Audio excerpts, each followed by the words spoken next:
Hey everyone, are you ready to dive into one of the most amazing secrets of the universe? It's hidden right inside the atom itself. Let's get started. Ayubowan, my dear students, and a very, very warm welcome to Study Hub Sri Lanka. We are jumping straight into our GCE AL Chemistry lesson today, and we're going to be talking about atomic structure. Specifically, we're looking at sections 1.2 and 1.3, the weird and wonderful world of the electron.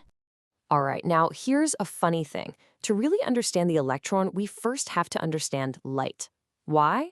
Well, it turns out that almost everything we know about the atom, we've learned by watching how it plays with light, or what scientists call electromagnetic radiation.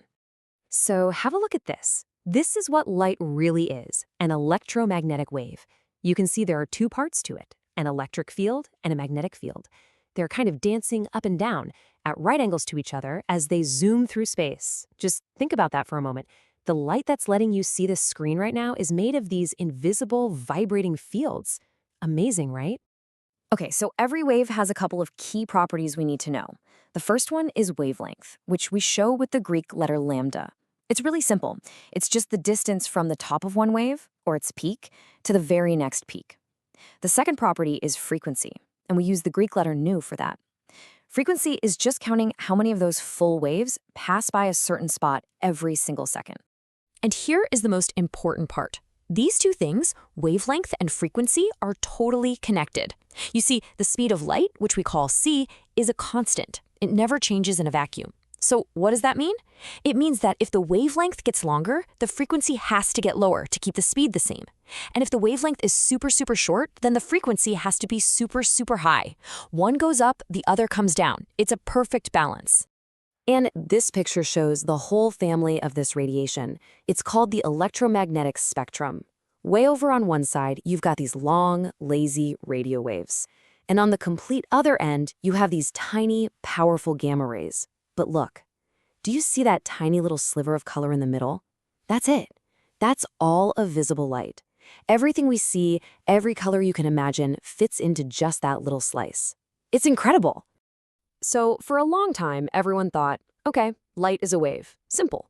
But then scientists started doing experiments that, well, the results just didn't make any sense. The old rules of physics were breaking down. It was time for a total revolution in science. And that revolution started with a man named Max Planck. He came up with an idea that was, well, it was completely bonkers at the time. He said that energy isn't continuous. It's not like water flowing smoothly from a tap. No. He said energy comes in tiny little packets, like little parcels. He called these packets quanta.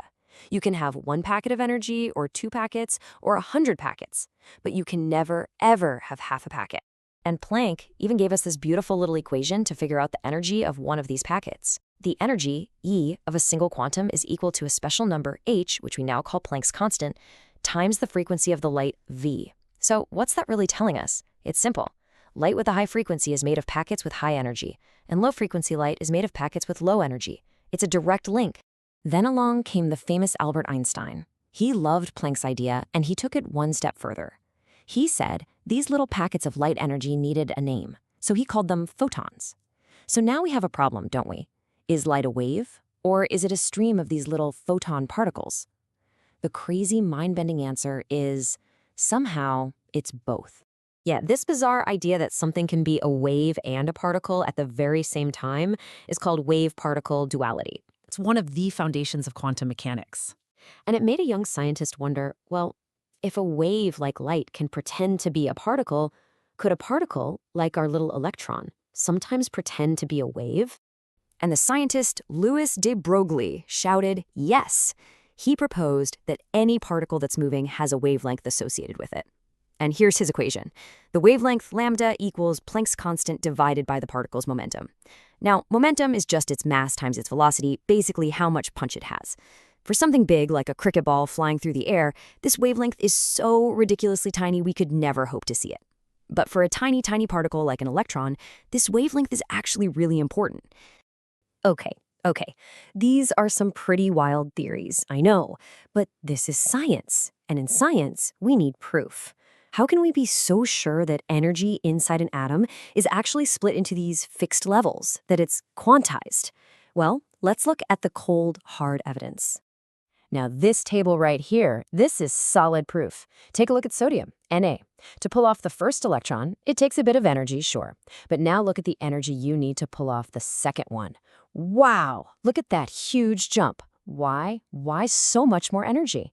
It's because that second electron isn't in the same place. It's in an inner shell, a whole different energy level, much closer to the nucleus and held onto much more tightly. The proof is right there in the numbers. And there's more proof if we look at light through something like a prism. If you shine normal sunlight through a prism, you get a beautiful, continuous spectrum, a full rainbow with all the colors blending together. But if you take a gas like hydrogen and you heat it up until it glows and then pass that light through a prism, you don't get a rainbow. Nope. You get what's called a line spectrum, just a few very specific, very sharp lines of color. And this is what it looks like for hydrogen. See those lines? That is the unique, unmistakable fingerprint of a hydrogen atom. It's like a barcode. And every single element on the periodic table has its own special barcode.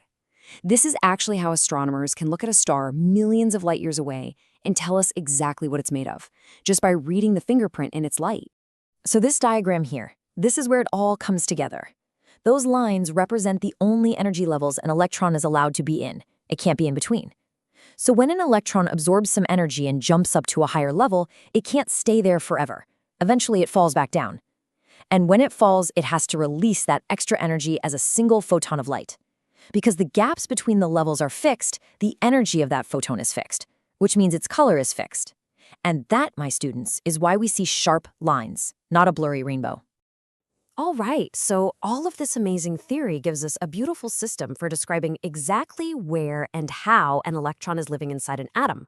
The best way to think about it is like giving each electron its own complete, unique postal address. Which, of course, brings us to the most important question. Where do these electrons actually live? Now, the old idea you might have seen of them zipping around the nucleus like little planets around the sun, that's completely wrong. The quantum truth is much, much weirder and a little bit fuzzier. They live in these things called orbitals. Now, an orbital is not a nice, neat path. It's a three-dimensional cloud. It's a region in space where you have a very high chance, a high probability of finding the electron. And these clouds, these orbitals, have very specific shapes. The simplest ones, the s orbitals, are just spheres. Then you have the p orbitals, which look like little dumbbells. And as you get to higher energy levels, you find even more complex and beautiful shapes. So to write down that full address for an electron, we use a set of 4 special numbers called quantum numbers. First up is the principal quantum number, n. This is like the city or the state. It tells you the main energy level, or shell, of the electron. Then you have the angular momentum quantum number, L. This is like the street name. It tells you the shape of the orbital, the subshell. Is it an S, P, D, or F? Third is the magnetic quantum number, ML. This is like the house number. It tells you which way that orbital is pointing in space. And finally, the spin quantum number, MS. This is like, well, it's a special property of the electron itself. It can only have one of 2 values, which we call spin up or spin down. Now, children, this table is very, very important, so let's look at it carefully. It shows you the rules for how these numbers work together. For example, if n equals 1, we're in the first energy shell. The only possible value for L is 0. And when L is 0, that means we have an s orbital. Simple. When L is 0, ML also has to be 0, which tells us there's only one s orbital in that shell. But now look at n equals 2. Here, L can be 0 or 1. If L is 0, it's another s orbital. But if L is 1, that means we have p orbitals. And when L is 1, look, ML can be -1, 0, or +1. That means there are 3 p orbitals, each pointing in a different direction. So please, make sure you study this table very well for your exams. So let's just quickly wrap up what we've learned today. We saw that light, and even matter, has this crazy dual personality. It's both a wave and a particle. We looked at solid evidence that an electron's energy in an atom is quantized. It can only have specific fixed values. We learned that orbitals are not little racetracks, but fuzzy clouds of probability. And finally, we saw how we use those 4 quantum numbers to give every single electron its own unique personal address within the atom. Thank you so much for joining me for today's chemistry lesson. I really hope it helped you understand these concepts a little better. Please don't forget to subscribe to our channel, Study Hub Sri Lanka, and make sure you click that little bell icon. That way, you'll get a notification as soon as we post new lessons and study tips for you. We'll meet again soon with another lesson from your science subjects. Until then, take care and study well.